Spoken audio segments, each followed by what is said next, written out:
Hello, everyone. My name is Gina Adams, and we will be discussing the debate on telehealth. So, a little overview of the debate rules. The length of the debate will be between 30 and 45 minutes. We will be discussing the importance of telehealth and as well as the disadvantages. Each member will have an allotted amount of time to state their side. If their time has lapsed, they must stop. And all members will be mindful of the cues on when to start and stop their argument. So, little introduction. As I stated, my name is Gina Adams, and I will be the moderator and stater on the pros of telehealth. Raven Delth will be the prover and attacker on the pros of telehealth. And Julia Francis will be the stater on the cons of telehealth. And Ansu Oman will be the prover and attacker on the cons of telehealth. So, when we present our debate, we want you to think of these questions. What is a BCBA's ethical responsibility when implementing telehealth? How have our recent world events impacted the use of telehealth? And how have experiences with telehealth strengthened the advantages and disadvantages? At the end of the debate, we will go over our responses. So what exactly is telehealth? As stated by Tomlinson et al. 2018, telehealth can be defined as the use of telecommunications and informed technology to provide access to health and or behavioral health assessment, diagnosis, intervention, consultation, supervision, education, and information across distance. So why is telehealth so important? It can create informed consent explaining assessment results, and you can also obtain a verbal consent instead of having to wait for a written one. It can help with contract fees and financial arrangements, creating a cost-effective solution for families. It is easier to accept clients who may be in rural cities and may not have access to services close by. And it can also create a solution for interrupting or discontinuing services. For example, with our current climate with COVID, it can certainly help with that.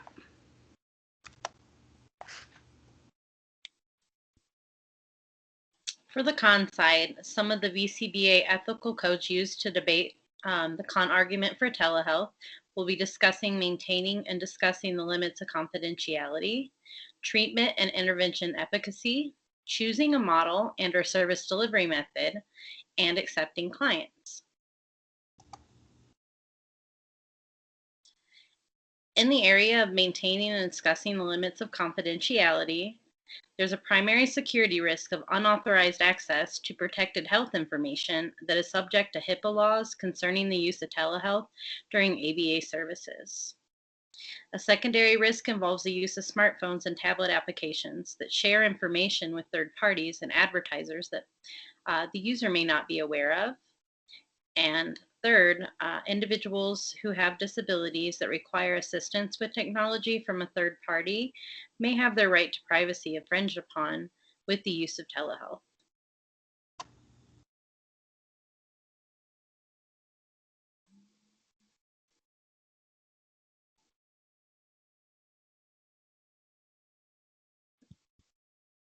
In the area of treatment and intervention efficacy, ABA therapists may experience an inability to pair and build rapport with clients when using telehealth.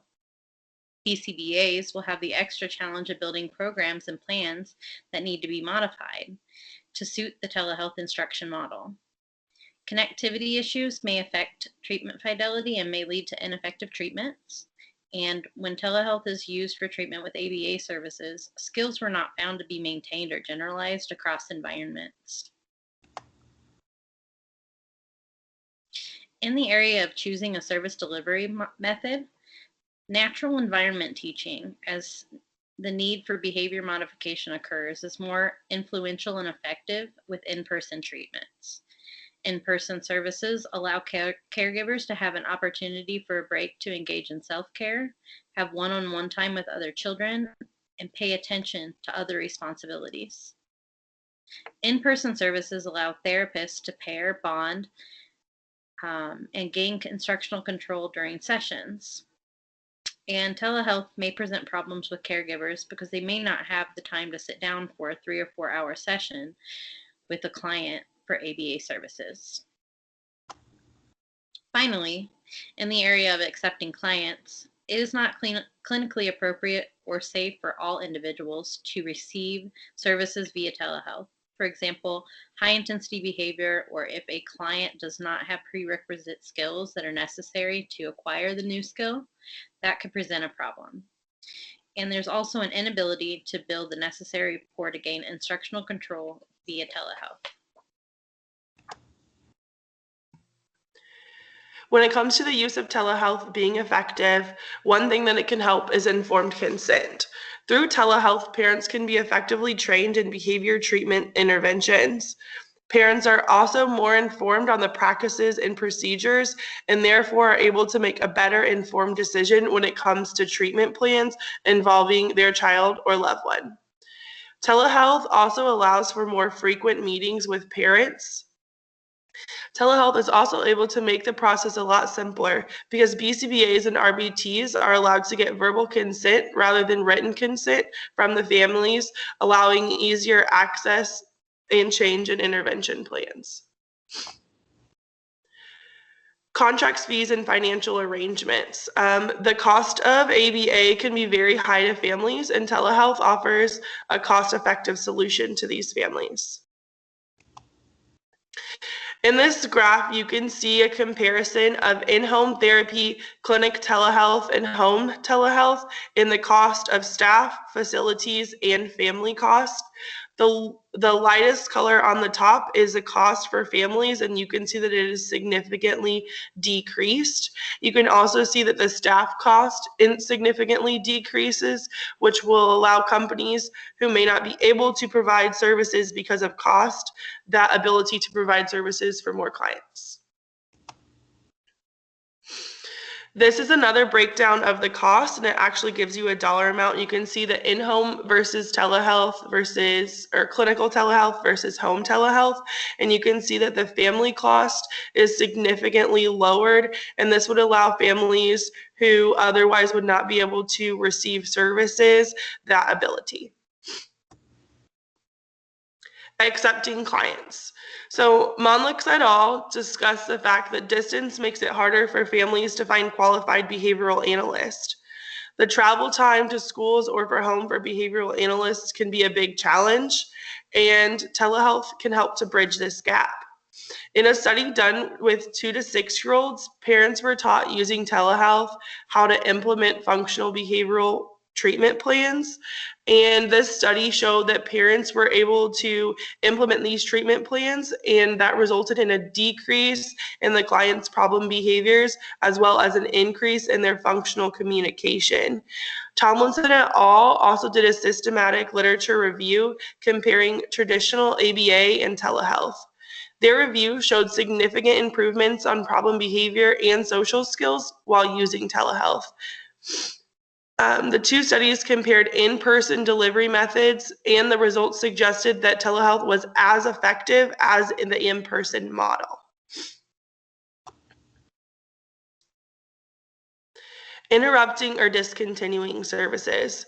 As we have seen in our current climate, the pandemic, telehealth can allow for clients to continue services in outstanding circumstances. Well, why is this important, or why is interrupting services a bad thing? Well, if you look at the BACB's Code of Ethics, Code 2.15, interrupting or discontinuing services, it says that behavior analysts act in the best interest of the client and supervisee to avoid interruption or disruption of services. Telehealth allows us to do our best to not interrupt or discontinue this service, and this is important to our clients and is clearly stated in Ethical Code 2.15. This graph gives a good representation of the fact that telehealth can be effective. So this graph shows a study that was done, and all clients in the study were taught to use functional communication training through telehealth. And you can see in the last column, it is the percent reduction in problem behaviors. Clients had different types of problem behaviors, but you can see that every single client showed a significant reduction in these behaviors, with multiple clients being at 100% reduction, and the lowest client being at 76.2% reduction, which is still statistically significant.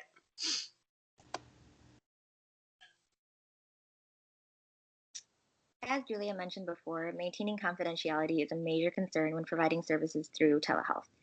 In their systematic review, Watzlaw et al. Discusses the precautions that must be taken when providing teletherapy to protect private and confidential information.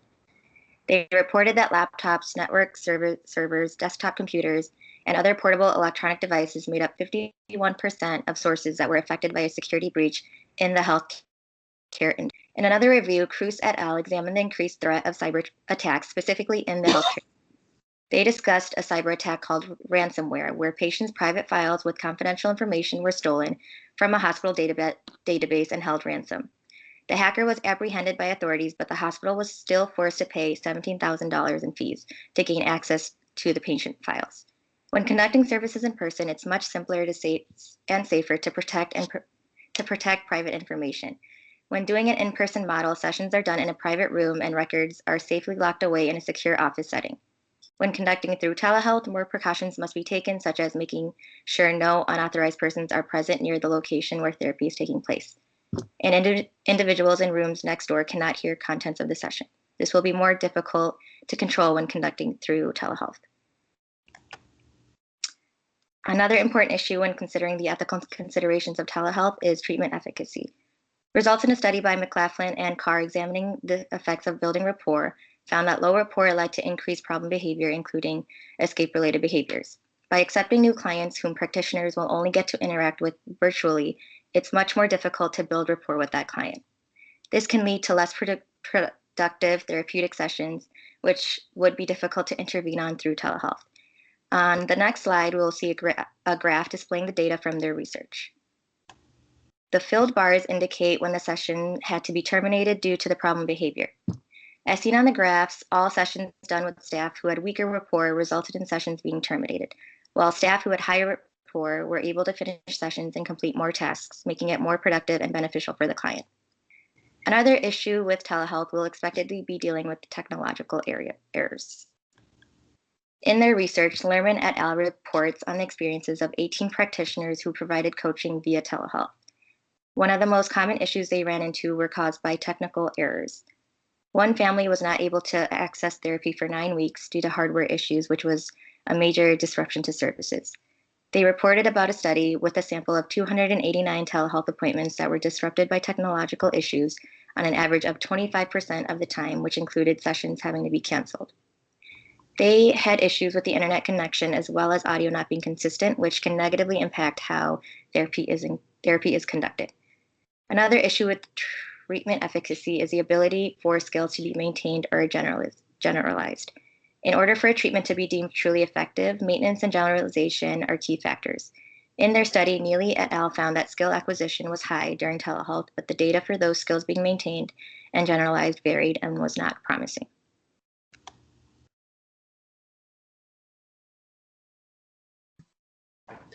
So when it comes to accepting clients, although as stated by the other side, telehealth is not appropriate for all clients, it does allow for clients who might otherwise not have access to any services Telehealth also provides effective parent training that is appropriate for the majority of clients, according to Monlux et al. And Tomlinson et al. When it comes to treatment efficacy, 2 studies compare the outcomes of training conducted via telehealth with in-person methods. Hay Hansen and Lindengren, 2016. They both found comparable results between the 2 delivery formats, suggesting that the delivery of training via telehealth may be as effective as delivery via traditional in-person methods. Tomlinson et al. 2018 did conclude that the results provide initial support for the use of telehealth as a way to effectively train individuals to implement ABA techniques, including assessments, teaching procedures, and specific interventions. Cases found to produce comparable results to traditional in-person training and resulted in behavior change or useful assessment outcomes for all clients. Telehealth training was rated as highly socially valid and in preliminary analysis resulted in significant financial savings for the organizations, families, and reduced travel burdens for trainees. They concluded, that providing training via telehealth may therefore be a promising method of supporting behavioral change for clients and increasing the access to behavioral support.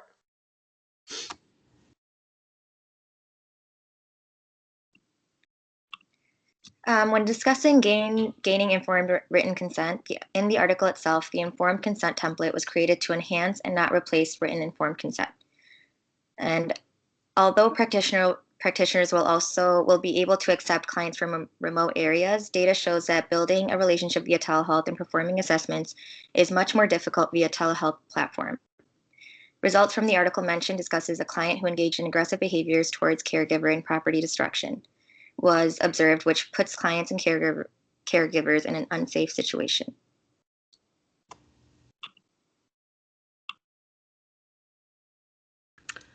So, in closing, the use of telehealth is beneficial for families who do not live in a larger city and are unable to find services that are close to them. Telehealth provides services even through a global pandemic if a child or family member is sick and through bad weather. It increases the likelihood that services will not be discontinued or interrupted and therapy can be continued. Telehealth is often a cost-effective solution for families, and it can be an easier way for BCBAs and families to obtain the informed consents that are needed to provide therapy.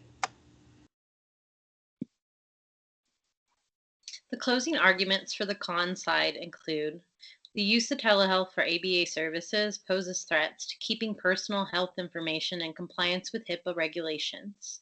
Current research suggests that treatment intervention efficacy is most effective with in-person ABA service models versus telehealth model. In terms of choosing a service delivery model, in-person therapy models are more personal, lead to better rapport with clients, and also instructional control. Connectivity and audio issues are distracting and may lead to an increase in undesired behavior during session. Skill maintenance and generalization were found to be low with the use of telehealth model. The telehealth model is not an appropriate application for all clients, especially those that have severe behaviors such as self-injurious behaviors or aggression towards others. And there's an inability to build rapport with clients via telehealth that make it difficult to for the client and the therapist to pair and for the therapist to gain instructional control.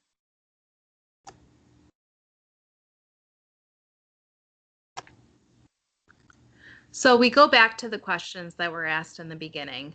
What is a BCBA's ethical responsibility when implementing telehealth?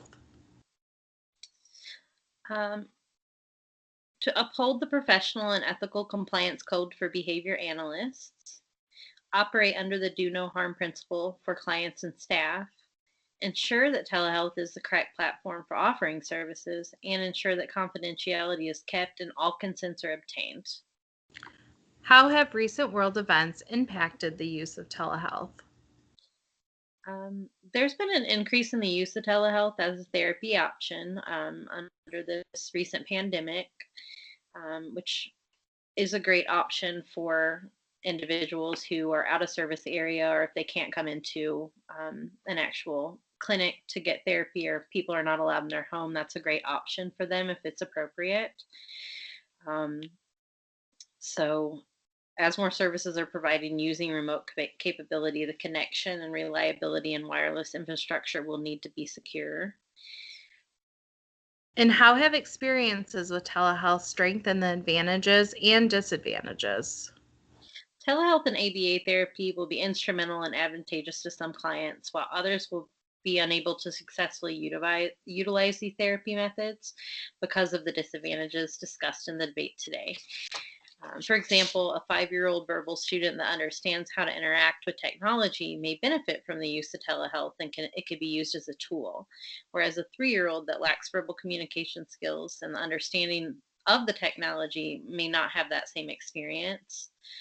It can be extremely beneficial for families who live in the rural areas, as mentioned before, and they may not have access to the services that are close by for them. And it can also be a solution for families who may not be able to afford in-home services, and it can be a more cost-effective solution. So, in conclusion, as this debate comes to a close, we ask the audience to really think about the points that were discussed during this debate and come to your own conclusion about telehealth. Decide whether you think it is a beneficial service or if the cons outweigh the pros. Do families benefit or are there too many risks? We thank you for taking the time to listen to both sides of the debate and are looking forward to reading everyone's opinions and feedback on the topic. Please review the references that were used.